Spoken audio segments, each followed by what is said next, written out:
I go by the name of Young NASA. I'm a new age rock and pop star. I don't know if I like to say star though, I don't like that.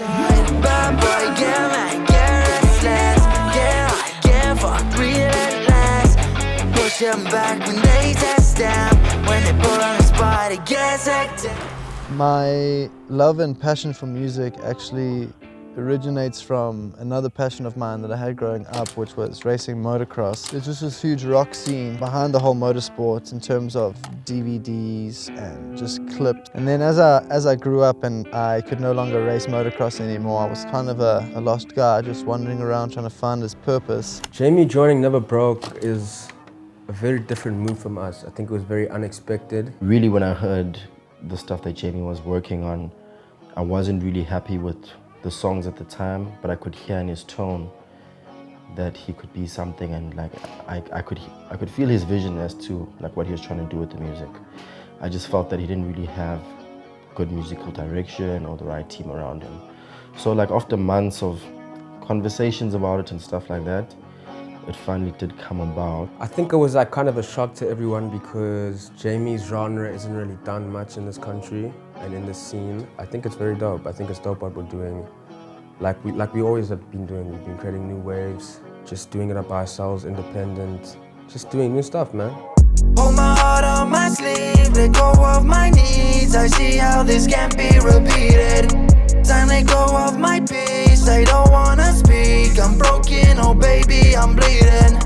Myself and Jamie, we grew up racing motocross together. The one day practicing, hitting this massive jump. Unfortunately, he crashed big on it. Let's talk about the accident that you experienced, man. I believe it changed your life. When did that happen? What happened? It was actually a number of accidents. The first one was all the way back in 2005 or 2007, where I had a TBI, which is a traumatic brain injury.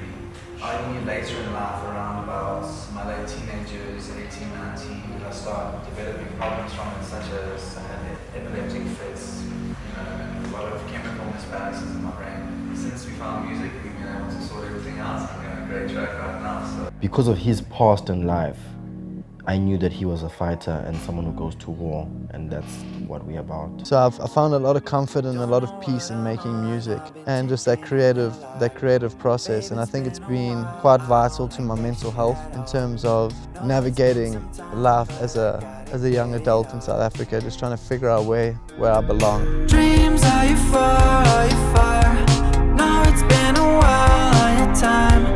No, it's not for none.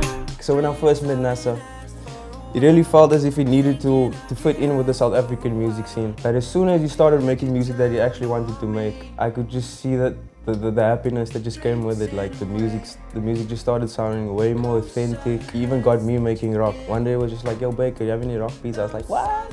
Rock beats? My most recent body of work, I feel, best describes me. The project is called Not Cool Never Was. Basically what that means is, for me growing up, I was never the cool kid, felt as if I was just that weird kid. And for me, that's what it's about. You grow up to realize that these niches, the things that you thought were the bad qualities about you, just happen to be the things that bring out the best in you. And that's where Not Cool Never Was comes from. I'm not cool, I never was, and I never want to be.